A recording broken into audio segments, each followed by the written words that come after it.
As Max Verstappen was taking his second straight home Grand Prix win and 10th overall of the season, Red Bull were busy behind the scenes during the Dutch Grand Prix weekend. Next to the on-track action, there has been plenty of action off of it as well in terms of the 2023 driver market.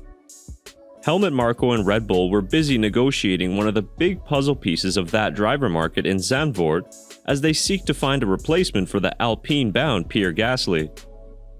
And that driver is none other than IndyCar standout Colton Herta, who is Red Bull's #1 choice to fill that second Alpha Tauri seat. But that deal is not as straightforward as it sounds, and regardless of the interest from both parties, there is one big hurdle that Herta must clear in order to race in F1 next year. And if this falls through, it could have a ripple effect on multiple teams and their driver choices for next season. So in today's video, we're going to explain the problems standing in the way of Herta's Alpha Tauri deal and what effect that will have on Pierre Gasly's future as well.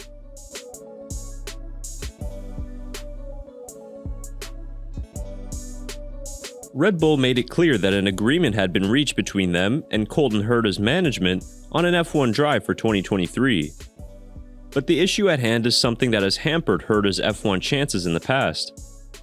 In order to race in Formula 1, drivers must earn an F1 super license from racing in other motorsport categories. Since the license system changed in 2015 thanks to Max Verstappen, here are the requirements needed to obtain an F1 super license.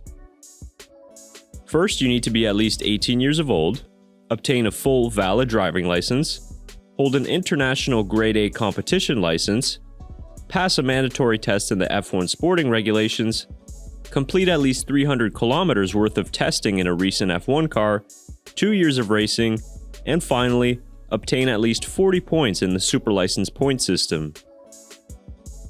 Now before we touch on Herta's qualifications, first it would be helpful to understand how the points are handed out for other racing categories.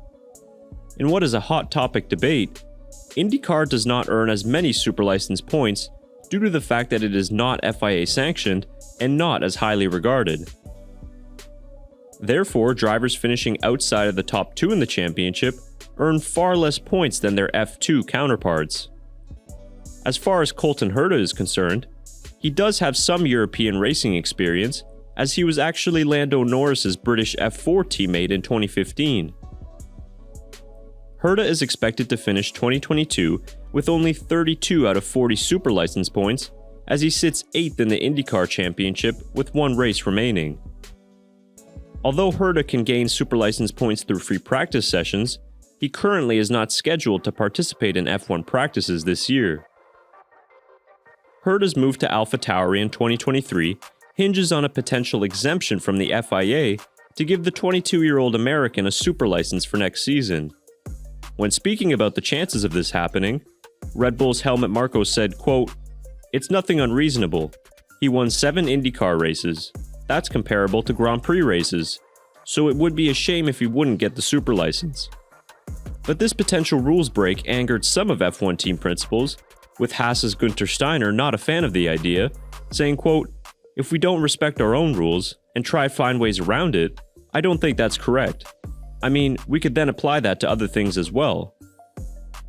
McLaren, however, were supportive of the idea, as they have Herta under a testing contract and would like to see the American at F1. Quote, "Absolutely open for some flexibility there in handing a guy like Colton the super license," McLaren team principal Andreas Seidel said, "because at the end of it, what he has shown so far in his racing career, I have no doubt that he is absolutely able to compete in F1. Either way, this developing situation should resolve quickly, as Red Bull is seeking a definite answer by the Italian Grand Prix.